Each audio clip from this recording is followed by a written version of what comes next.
thought they were really well thought through and meaningful to me. So, and then I got to see you at the concert with your friend. Did you enjoy it? Yeah, it was a nice concert. That was more than nice. Yeah. Okay, so where are we, boys? Let's roll.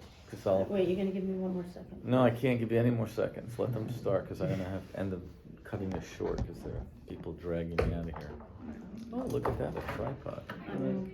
You guys only have a jar of sanitizer. Last second. So hold on, I have You can just- a door. you can just the flip, turn your right? phone. Yeah. Yeah. Go help her. Go help me. Come help me. Here, set me up, Neyferson. So Mr. Courtwright was so happy to hear about your college. Oh, really? Yeah. Quite proud. I think it That would makes be me really happy, better actually. to- He actually said, I think you guys might have been his first class. Yeah, we were I feel surprised. like we were. There we go. Because he's never had kids make it to, this is the first class to Oh, graduate yeah. since he's been principal. All right, go ahead. We're good. I can see all four of you. We're good. Okay, we're good. Have a Thank you. seat. Join the conversation. Okay. Okay. Good start. So what did you take away from our last interview? What did I take away from our last interview? So I was really thinking a lot about how much the folks that were interviewing me, it wasn't the four of you, but the four that were there, how aware you were of the impact of your school on your lives. That was what I took away from it. There were certain things I was surprised that you noticed, that Mr. Courtwright had moved from one job to another, and I think somebody had Mrs. D'Andrea. Yeah, I did. So that you noticed that she had also moved. The fact that you were all taking different courses was really interesting to me, and that you were aware of that. So I don't know, I felt really good about the fact that you seemed to be happy and somewhat proud of being a part of the school system. That means a lot to me, because I spent my life building it, or a lot of my life anyway. Yeah. But what department do you think has space to grow within the district? All of them. Honestly, I don't think we're where I want us to be yet in any of our departments. I know your favorite is the music department, and it's among my favorites, but for me, actually, we're tomorrow night at the board meeting, we're doing a 10-year review. The IB program is now 10 years old, and at the end of 5 years, they told us that we were a model IB high school, and we have improved profoundly over those 5 years, because even though someone else tells you you're good enough, only you can determine if you're good enough. My goal has always been to make sure that every student takes the most rigorous path for themselves. So not everybody's going to be in BC Calculus, but for some kids, a different level math is going to be their ultimate achievement. So how do you figure out what is the most rigorous course for you versus someone else? I think we talked last time. I have two daughters, and they're incredibly different kids. One has a master's degree in public health and social work, and the oldest has a degree in musical theater. What is rigorous for one isn't rigorous for the other. So where we're still trying to grow is, how do we make sure that we help our teachers figure out what is the most appropriate challenge for each of the kids in front of them? So couldn't single out one department. Obviously, English is near and dear to my heart, because I was an English teacher and a teacher of theater. So I'd also like to see us, if we had more time and money, I always wanted to bring film into the regular curriculum, so as a part of the arts department. And I also wish that we had a technical theater program. We have a lot of kids that work the theater and get experience, and many of them go on to careers in tech theater, but we don't have coursework. Be nice to do that. And I don't know if any of you have ever had Miss Mansfield? Haberly, I'm sorry, that's her. Mrs. Haberly is the person who teaches playwriting. I would like to have that course expanded to include screenwriting, so that there were more opportunities if you wanted to do different kinds of writing, that you could do it. Like I've had kids who have said to me they would like to write an animated script. Well, in order to do that, you need the ability to animate, so I'd like to connect those other pieces. And the next big plan is right outside this window. We're planning on extending the building and increasing the STEM center. So where we currently do DDP and all of that stuff, it's not ultra modern and it doesn't give you enough flexibility. So I want to see that grow as well. Also, I want to, on the other end of the building, I'd like to increase the footprint of the school to create a much larger fitness center, because I think fitness is for everybody, those people that see themselves as athletes and those that don't. And if we could have a bigger fitness center, I would have it open to kids on the weekends so that you wouldn't have to, look somewhere else to go. Yeah. I was thinking about STEM too, actually, when I was developing that question, since I find a lot of my own passion other than music to be in STEM. And I find that in this school especially, while there's a lot of options, that I do feel that there is somewhat a limit as to what you can do in terms of really exploring what you can do with what you learned. So it's really interesting for me to hear that you wanted to increase that. I would like to have a bigger space too for science research. The problem that we have is that we offer so much with IB, it's hard to fit them all in the IB frame. So a lot of kids who might otherwise take science research decide, nah, I'm doing a full DP, so I'm gonna not do science research. We're trying to find a way to blend those two ideas so that it's not one or the other. That takes a long time though. IB is very slow to allow you to use local courses in place of their own. The only exception we ever received, and it actually delayed our admission into IB, was I insisted that we keep SUPA with Mr. C, multivariable calculus, because typically if you go to an IB school, the courses look the same in every IB school. Our math program is very different. Speaking of the IB, how is the process in changing your school into how formally it was into IB? It's a good question. So hopefully within 2 years, we'll be a kindergarten through 12th grade IB program. Why does that even matter?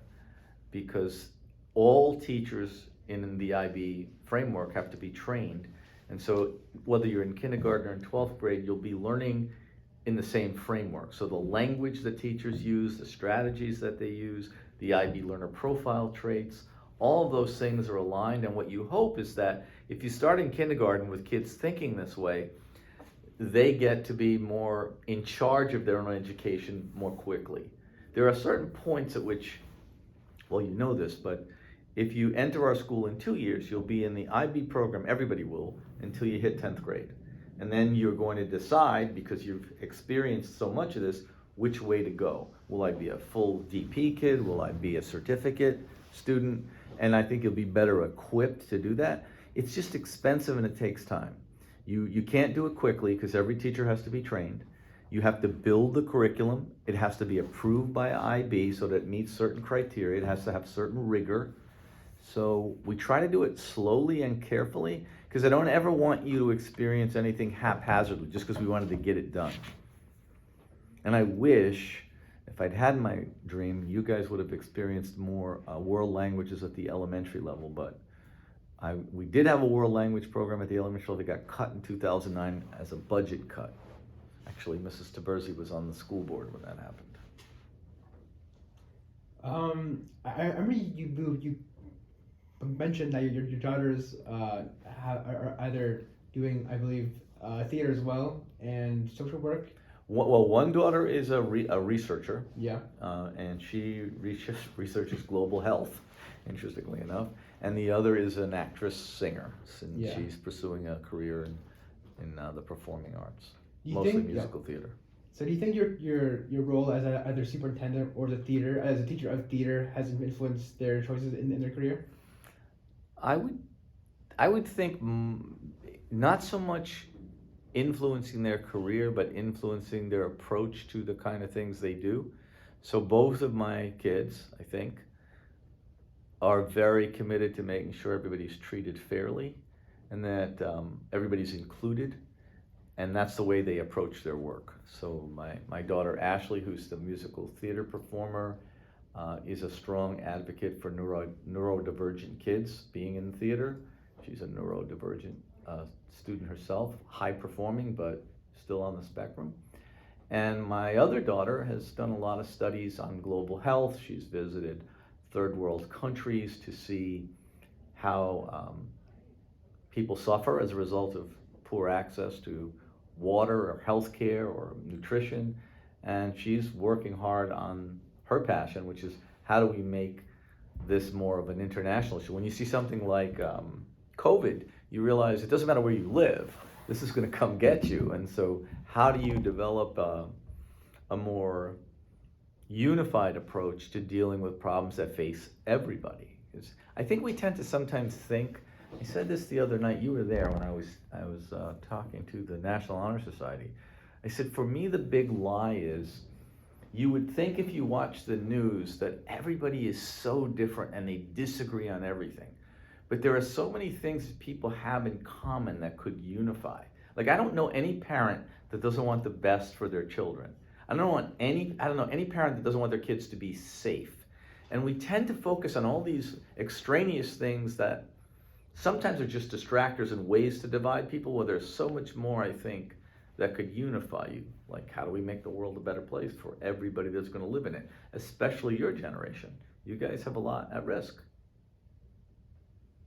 You know, I actually believe that global warming is a real thing.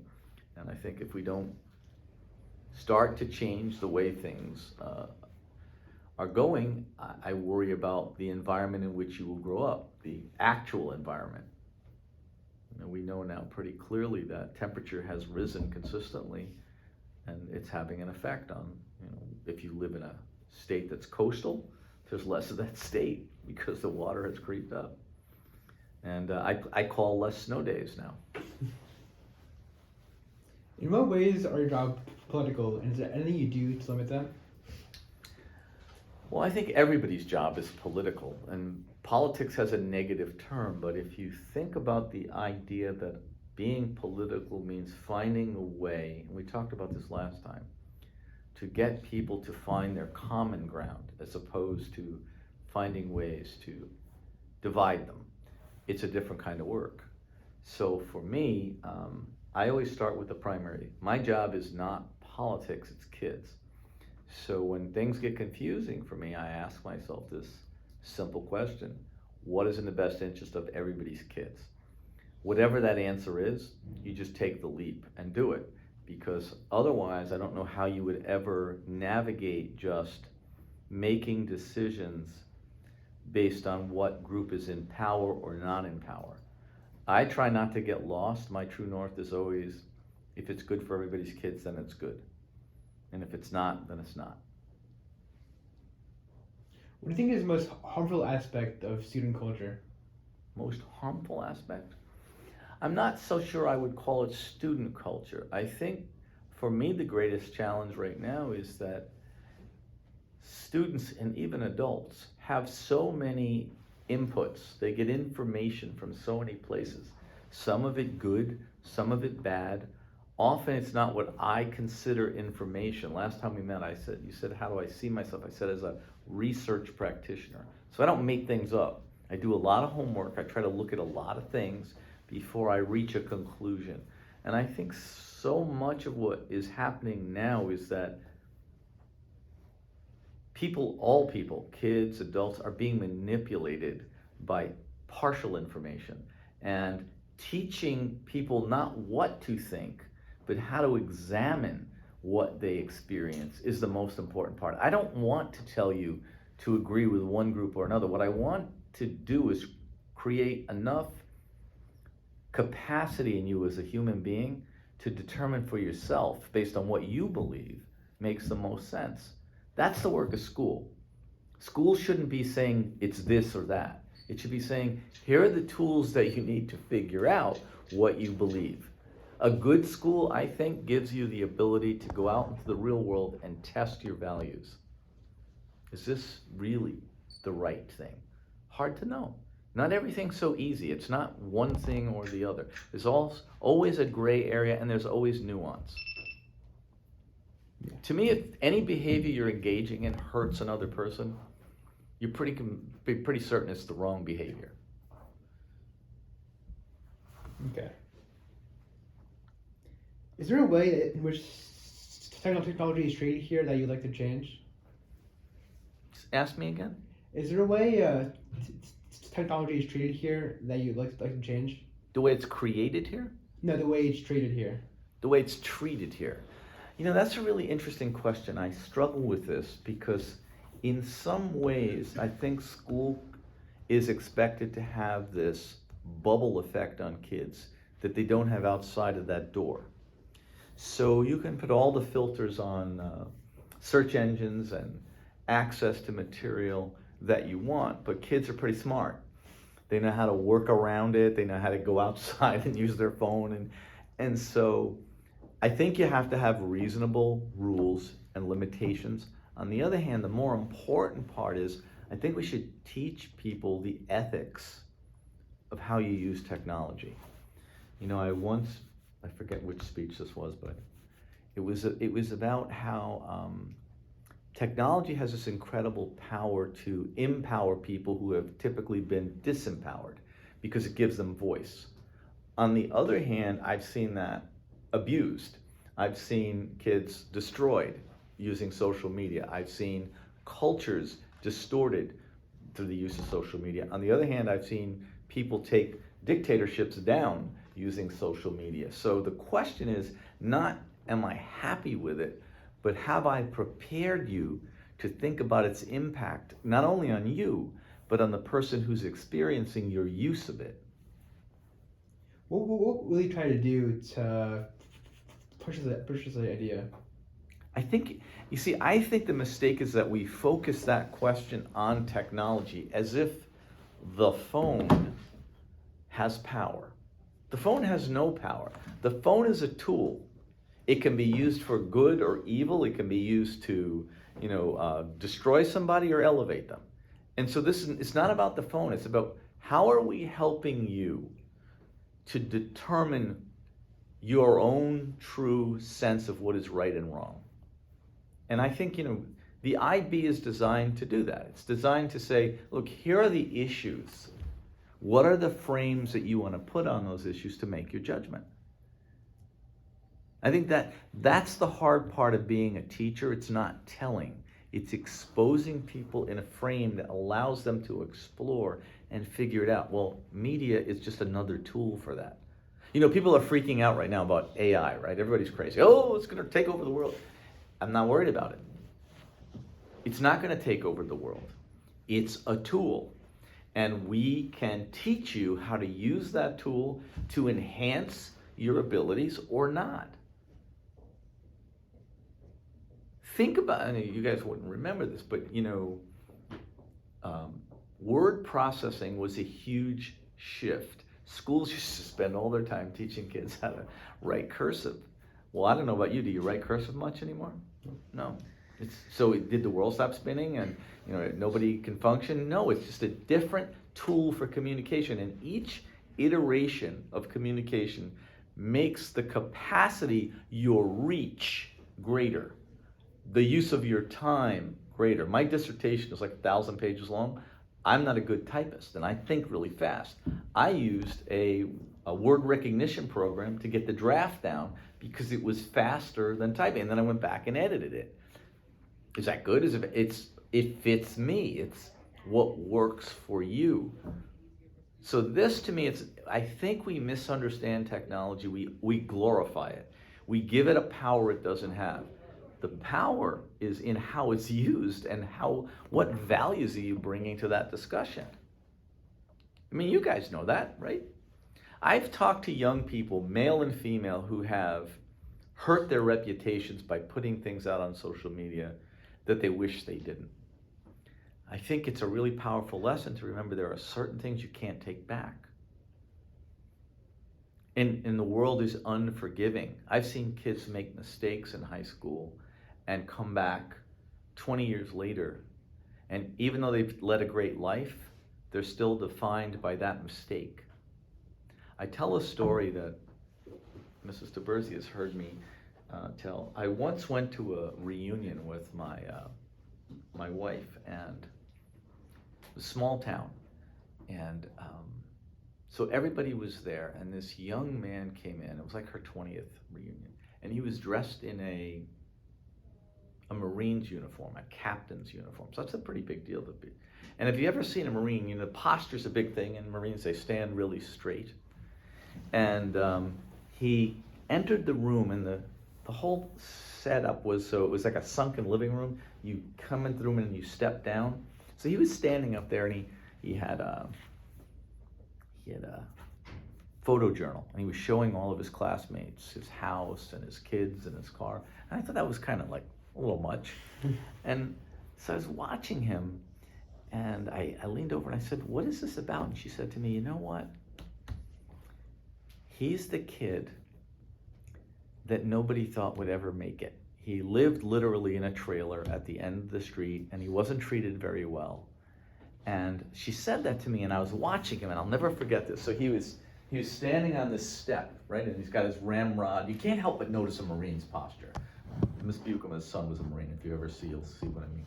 He steps down into the room, and I swear this is true, his shoulders went like this.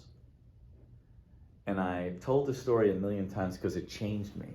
It's when I realized the impact that school has on you stays with you forever. And we can either tell you you're great and you're worthy, or we can tell you you're not worthy. And even if you go on and you have great success, like obviously I would say somebody in charge of other people's lives, you know, out on a battlefield has had great success, but somehow that message never really sunk in for that person. And as soon as he came back to that place, he remembered how they defined him. And that moment for me reminded me of why what we do is so important, because we never say to somebody, you can't do it. We never say, you have to jump over this bar to get in. You're in. You're in the club because you're here. Because every human being has this inherent value. And if you behave that way, things change. Things change. That's why I'm so proud of this high school. You know, 5 years ago, we had about 90 or 85% of every kid taking one IB. Now we have 95%, and most of them passing. And we have about 93% taking two. It doesn't matter whether you take them, it matters whether or not you had the opportunity to take them. Like you felt that you were welcome, not that you had to demonstrate your worth. You see what I mean? It's a different way of feeling about yourself. So our whole school is structured on that idea that you don't have to prove that you're worthy, you are worthy. And it's our job to figure out what is it that you need that he doesn't need. Equity doesn't mean everybody gets the same thing. I use the voice recognition program. That wouldn't work for a lot of people because they don't speak like they write, but that was a tool that made it better for me. You know, we have co-teaching in a lot of classes, right? You've seen special education students right next to you. Okay, that's what they need, but they still achieve. Do you have a brother or sister? Yeah. Okay. Are they the same as you? No. So the system is designed to try to see each kid as unique. Schools don't typically work that way. Why do you think? Because it doesn't work for schools. It's hard. Most schools organize you by your test scores because that's easy. You know, these are the strong students, these are the struggling students, and we're gonna stack you up. We're gonna sort you and select you. What we don't understand is we're sending a message to you. The message is you're not quite good enough. So, I know that's a long answer, I'm sorry. But It's good. No, it's you all got right. me going. Is there anyone in particular that you want to be your successor as superintendent? That's a good question. I don't know that answer yet, but I'm always looking. And I'm not always looking just for my successor. I'm looking for everybody's successor. So you know, I told you this last time, that a lot of our current leadership team comes from your teaching staff, because I think that a job like mine or a job like a principal is still a teacher. If you don't get to just tell people what to do when you have a title, you need to show them why it's the right thing, give them the chance to do it. And so I spend a lot of time, I'd say the majority of my time is training people to think like leaders. I work with teachers, I work with new superintendents, I work with high school principals from the tri-state area. I work with all of the people that are on our leadership team. Just 2 days ago, I met with all the administrators from every building, and we do a training once a month for 3 hours on how do we look at problems, how do we apply consistent values to the way we approach problem solving. So to me, the idea of replacing me is not so relevant. What I want is a system that's built on such strong values that only a person that has those values can lead it.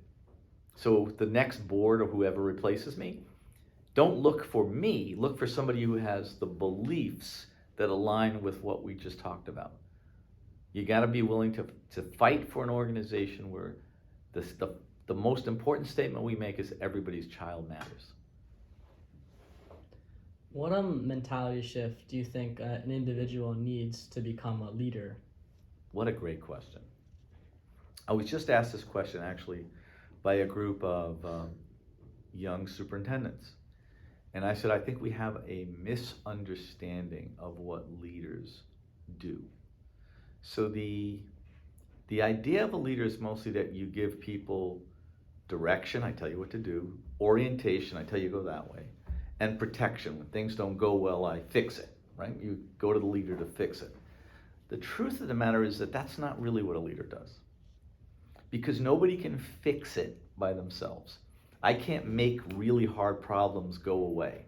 I can't make people who disagree on something really important, like remember the masks when some people didn't want them and some people did.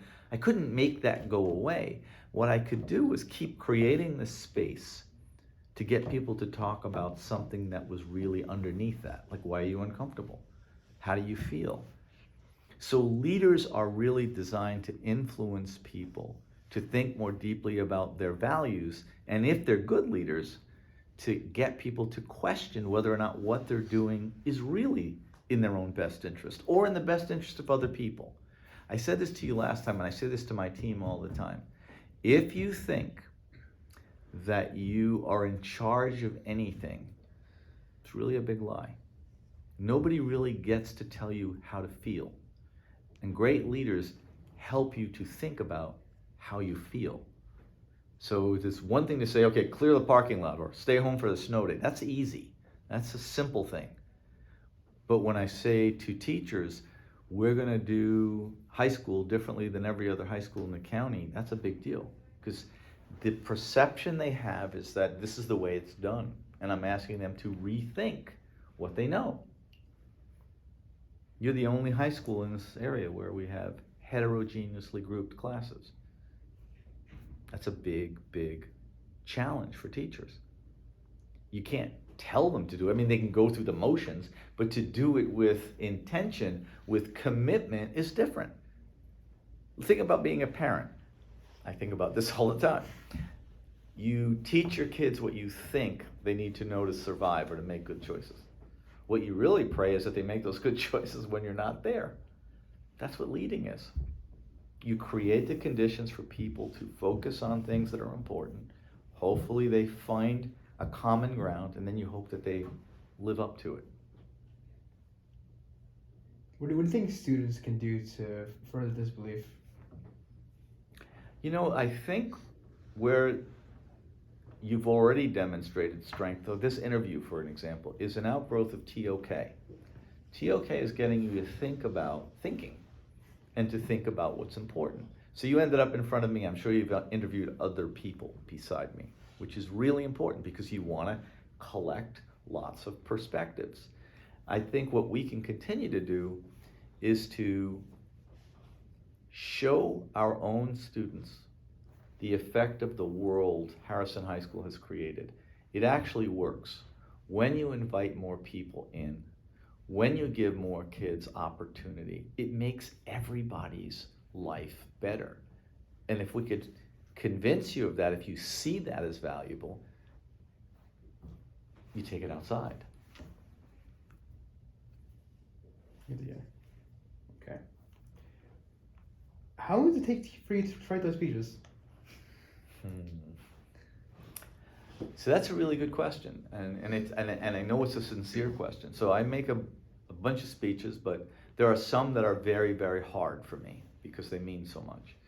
The one that is the most difficult for me is not the graduation speech. Commencement is the second hardest. The hardest is opening day, which is typically all 750 employees. So folks that have no college degrees to PhDs, but they're all important. And you want to be able to connect to them in some way that everyone can relate to and see themselves in the story. And so those take me 6 months. And they just start with questions I want to ask myself and then figure out how do I give them examples that they can hold on to. So typically it's 45 minutes with a couple video clips. And I don't use notes. And I don't use notes because I don't want it to feel like a speech. I want it to be really a conversation because I don't think people are listening to speeches. I always keep the lights up because I want to see people and I want them to see me. I want to equalize the ground. And typically with you guys, I always stay up on a stage so your parents can see me. But when I'm working with the faculty, I come down onto the floor because I still want this idea that we all matter.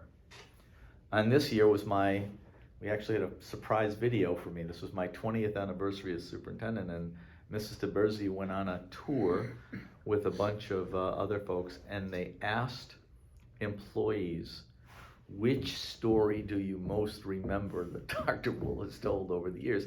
Because I'm all about the story. I think it's one thing to preach, but you'll probably never forget the Marine story, right? You'll remember that story. It's sticky. And the story that surprised me that they remembered. So I started with this question. This was the question of my speech. Do you believe in miracles? Do you? Yeah.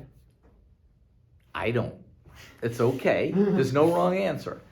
And are you familiar with the miracle on the Hudson where Sully Sullenberger landed the plane on the Hudson River and no one died? No one. That's a miracle, right? Or is it? So I spent probably 100 hours following every piece of data I could find on Sully Sullenberger and every piece of video. And I cut together like 7 or 8 pieces of video. And I found a theme that I thought would answer the question, because everybody says what you said, because we all want to be hopeful. They believe in miracles. By the end of the speech, nobody believes in miracles, but they do believe in something else. So Sullenberg talks about how when he landed the plane, he didn't realize he saved so many more people than that were on that plane, because all those families would have been affected, and their lives would have been changed forever. Kids would have grown up without a mom or a dad, and his wife is reading letters from people who were touched across the world. But the thing that he says in the end, he's asked, so how did you do it? And he has 208 seconds to make all of the right decisions to land that plane.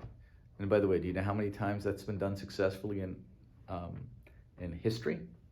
Once. One. Yeah, every other plane has fallen and crashed and destroyed. So what made him do it? And so he's almost thinking out loud, and he's answering my question. So he was a fighter pilot, he was an airline pilot, and he trained other pilots for what to do in an emergency. And when this happened, all of his preparation for his whole life made him ready. And so he looks at, I think it's Katie Couric that's interviewing, and she said, how did you do it? And he said, it's as if I'd been preparing my entire life for this moment. And so to me, it isn't a miracle, it's hard work, it's preparation, it's deeply understanding what you need to know when things happen. And so the work of the school is to give you that preparation. So when something happens, whatever the it is, you have a frame, a readiness, so you can land the plane. And so I told that story. Apparently that's the story that everybody remembers, because Sully is easy. So now when I say, what is the Sully story, people start talking about not Sully, but being prepared, being ready. And so that's how I prepare a speech, is how do I have something that is so resonant, so identifiable for people that they can hold on to it. Because it's not about me. It's about, what do you take away when the speech is over? Do you still hold on to it? Does it make you think differently? Remember, the job of a leader is to get you to think about what's really important. Not, was this a good speech? Did it make me laugh? But did something stick? That's a favorite story of the faculty. What's your own favorite story? My own favorite story? My own favorite story is right about this district. It was a very hard day for me. When I first started, and we tried to change the system to let more kids participate, I think I told you this, there was a lot of resistance. And it was very, very ugly. People said lots of things. There was a movement to have me fired, which was hard because I had young kids and my wife was home, so I was it. And I had lots of hard decisions to make, but I never felt like any decision was more important than doing what I thought was right here. And so at one point, we weren't an IB school yet, we were opening the doors to the advanced placement test. And when I first took over, I put in a new teacher evaluation system, and some teachers for the first time ever got an evaluation, and they didn't do well. Not because they were bad, but they hadn't gotten the support, but they weren't used to hearing, you need to get better. And so everybody got angry, because remember, leaders are supposed to keep things quiet, and I was asking questions. And so a bunch of kids and a bunch of teachers came to the school board and asked that I be fired in a public setting. And it wasn't the first time, but it was pretty ugly, because whenever kids are involved, it hurts. I mean, not a lot hurts me, but when kids hurt me. I didn't show that, but I felt it. And so the kids asked for a meeting with the school board because they felt some of the teachers that were being let go should stay. So it was in a room off the cafeteria, and we showed up, and the kids were really angry. But it was a mixed group of students, because some of the AP teachers and some of the Regents teachers had been let go. So everybody was sort of angry about the same thing. But one young woman stood at the table, standing right there, and she said that I had ruined the AP program, and that the kids that were in it didn't belong there. And I said to her, I just don't agree with you, because I can tell you pretty much who's in a program and who's not based on what school they went to, or whether they're Italian or Hispanic. There were lots of kids that were just not included based on where they lived or their perceived readiness. And so one of the little boys that was next to her, he was a senior as well. She said, you ruined the AP class, and there are kids in it that don't belong, and they're struggling. And now remember, he came to kill me as well. And suddenly he realized it, and he looked up, and this is the moment I'll never forget. You remember it. He looked up and he said, I think you're talking about me. And she went, I'm going to get emotional on you, I'm sorry. She suddenly went, oh, no, I'm not talking about you. But of course she was. Because it's easy to dismiss somebody when you don't know them. But when they're standing next to you and they're a human being and they're somebody's kid, and they might even be somebody you like, and you're inadvertently saying, but you don't deserve a chance, it's much easier. It's an anonymous thing. It's like, criticizing somebody on Facebook. You don't see them. You don't understand the impact.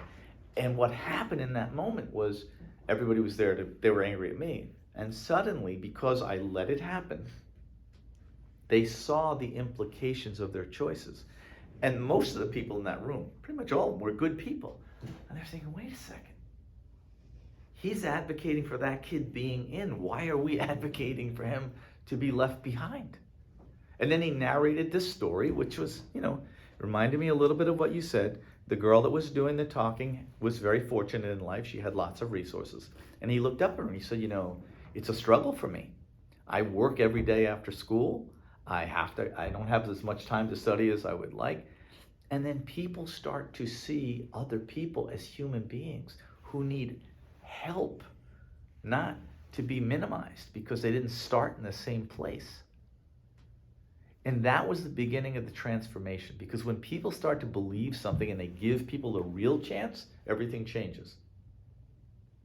And that's why we're one of the highest performing IB schools in the world. And that's why IB is so fascinated by us, because we let everybody in. And you would think that those two things don't go together, but they absolutely do if you keep building kids. And that's why making the whole district K-12 system that gets more support, by the time kids get there, it's even less of a challenge. So that's my favorite story. It's called I Think You're Talking About Me.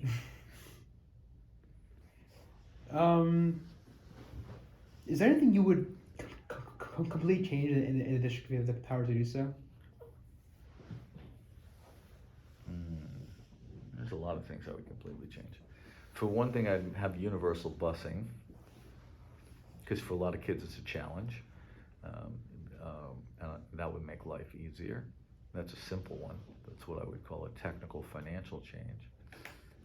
I would have world languages starting in kindergarten. If I could do that, that would be really powerful. I would bring back elementary health education, because I think you learn about wellness and fitness when you're young. You don't try to catch up when it's too late. So, yeah, there's a lot of things I would change. I could go on for like 2 weeks. So you don't want me to answer that question. What is something you don't understand at all right now?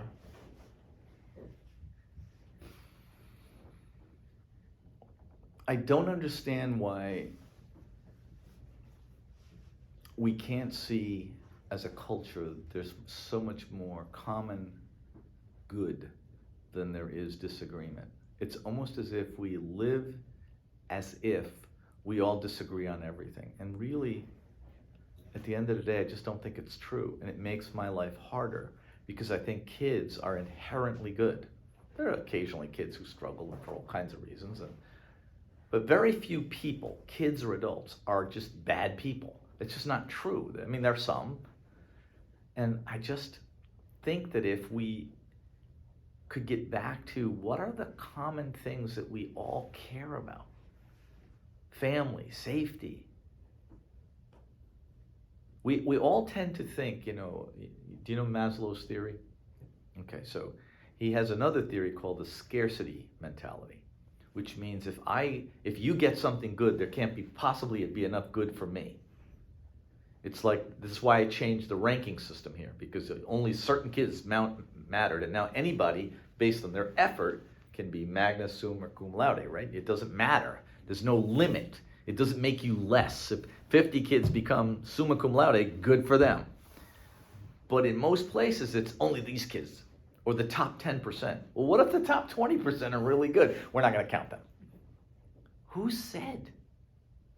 So this concept in society is if you help other people, somehow you must be losing something. Our school system proves the opposite. If you help lots of people, guess what? It helps everybody. Because when I came here, we were a mediocre to low performing high school. And now you're a high performing high school. Well, does that help everybody? Of course it does. Because when you apply to colleges, they know the reputation of your high school. It helped everybody. There are ways to do this that are different than what you're being told. We tend to accept the limitations of the systems that we inherit.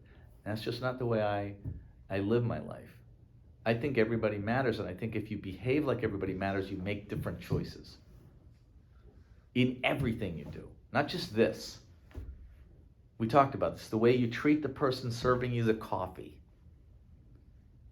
Either you see them as human beings or you don't.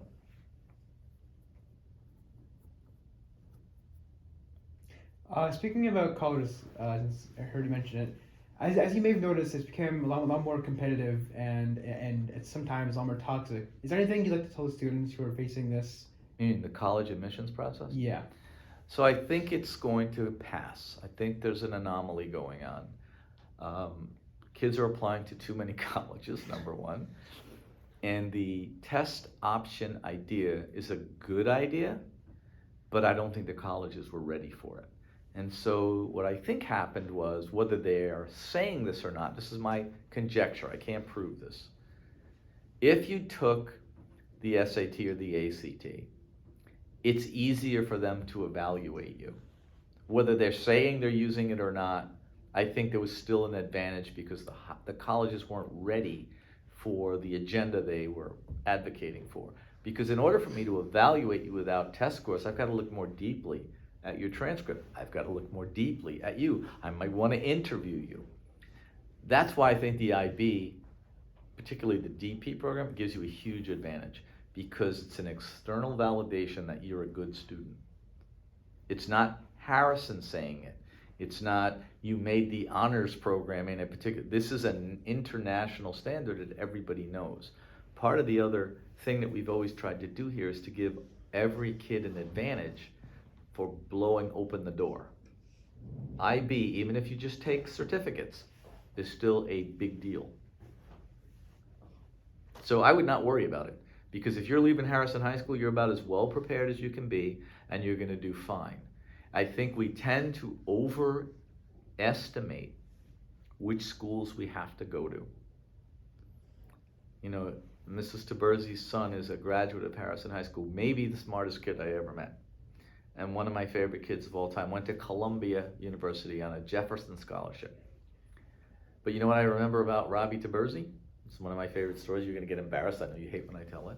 So Robbie won every freaking award you could win. Right? He had all kinds of stuff he could have worn around his neck, and I'll never remember, he's such a scoundrel. So he walks across the stage and he only has, you know, his clothes underneath his robe, and a robe, just a plain robe.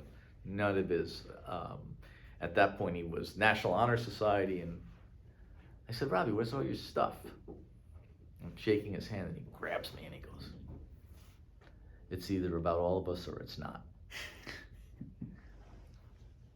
He didn't need to say out loud, I'm better than everybody up here. He actually, academically, was probably much better than most everybody in the room, but he didn't care. That wasn't what was important to him. So he learned that from his mom, but he also learned it from this system. I don't know if I answered your question, did I? That's Okay. What's your favorite food? I'm not a big food guy. I don't like to, you know, food's just, it's an annoyance to me. It means I have to stop. So I don't know if I have a favorite food. Okay. I'd have to think about that. I spent a lot of my life in ice cream. I worked on a Mr. Softy truck, and then I worked in an ice cream parlor as a teenager, so I like ice cream. Okay. So for our last question, is there anything you'd like to ask us? Yeah, what would you want to tell me is the thing that you have either learned from our experience or that you want me to know that I don't know? I want you to know that, first of all, I think what I want you to know is my thanks, because I came from Preston too, and I didn't really know how much of a disadvantage I would have been if not for some of the things you've done while you've been here. And a lot of the things I have now, I wouldn't know that I wouldn't have had if it weren't for the contributions you made throughout your role as administrator. So what I'd like you to know is that I'm full of gratitude for what you've done, and I'm very glad to be where I am now with everything I have now because of the things you've done. Well, that means the world to me. That's probably the best gift I could ever have. I would want to tell you sorry, because before I actually spoke with you, I had only heard like impressions from like my sisters and my sister's friends and just like people around, and like they were pretty negative. My sister, who didn't know you at all, had made assumptions on you, like, oh, he gets paid this much while my favorite teacher gets paid this much, blah blah blah. What does he do? And so I unfortunately let that influence me. So like when I came into the original meeting, I had, without even knowing you, I had a somewhat negative look, and it was completely shattered when you told me all the stuff that you'd been working for and how it like benefited me and how it benefited my sister, whether she knows it or like accepts it or not. And then I look at, and I just think it was only 4 people in that 5, including you. Only 4 students like really know what you're doing, and not everyone like fully acknowledges the work you're putting in for them. Well, thank you. You asked about leadership. One of the things when you're a leader you have to get over is that a lot of the time you're not going to be appreciated or loved. And so you have to do it. The phrase I use with the team all the time is, are you committed to a cause bigger than yourself? And if you are, then you live a different kind of life. But thank you for saying that. I appreciate it. I appreciate your honesty, too. A lot of people, that's the other thing that's difficult when, people don't know you. They say a lot of things. Some of them are hurtful and, inaccurate, but it's part of the price you pay. I love when people talk about my salary because they don't understand it. It's a lie. I don't make $700,000. I wish I did. But I make about $50,000 more than the average superintendent, and I have been here more than double the time that they have. So, some people would say that's good, or I don't focus on it. I never have. But I appreciate you being honest, because I've heard all those things too. I also just want to give you my gratitude for pretty much everything you've done. I think, like what Matthew said, I wouldn't be where I am. Also do wish I took more advantages of the opportunities we have access to, that you allowed us to take. And I'm just really grateful because I've done what I could with all the choices I've made, and I did my best, and I just want to thank you for allowing me. Well, thank you. But I also want to say to you guys that that's a good lesson for me, because maybe we need to do a better job of making sure that everybody knows what's available to them. And that's important. I don't want anybody to ever leave thinking I missed an opportunity, because that's a miss on our part. But and the other thing I want to say to you is thank you for thanking me, but there was a lot of people that supported me. School boards who took a lot of pushback because we were doing things differently. It took a lot of brave people. And God love our faculty, because I never get angry with them that they struggled at the beginning, because it was a hard thing to change. And they didn't feel like it was going to work because they'd never seen it work. And this is the other thing about being a leader. Don't carry the anger. Don't hold it. I never focus on what people don't like about me. I just keep asking the same question. Is it working for kids? In 2010, it's the only ring I ever wear. It's my Superintendent of the Year ring. Were you president that year? You were. I made a speech to this group of superintendents when I got the award, and they wanted, to go into this congratulations. And I said to them, the funny part of being the Superintendent of the Year is I'm not used to people liking me at that point. And I remember saying, this one story made them laugh. I was showing the board how fast we were growing, how much better it was getting. So we started in, 99, we had 19 AP scholars, which means kids took 3 APs and I did 3 or better. By the time I was Superintendent of the Year, we had 125. And I was saying to the board, isn't this great? And one of the board members said to me, yeah, it is great. It's great, but nobody likes you.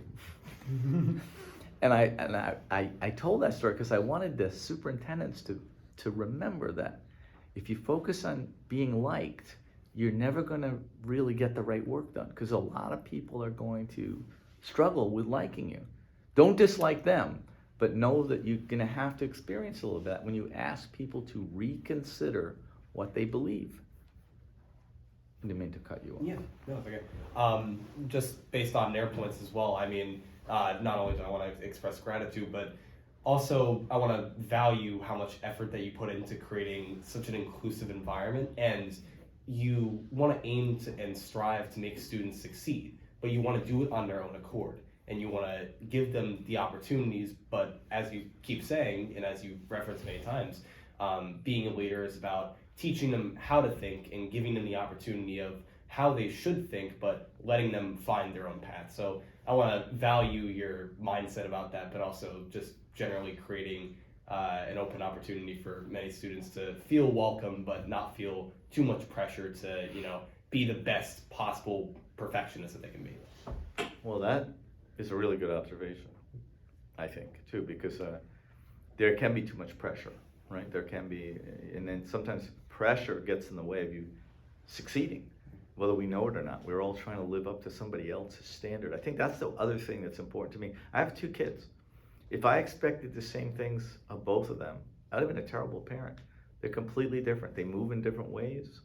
They achieve in different ways. And I think that you're right. We need to honor how each of them evolves, each of you. So what are you going to do with all this footage? This is like a 15-minute project you get in TOK.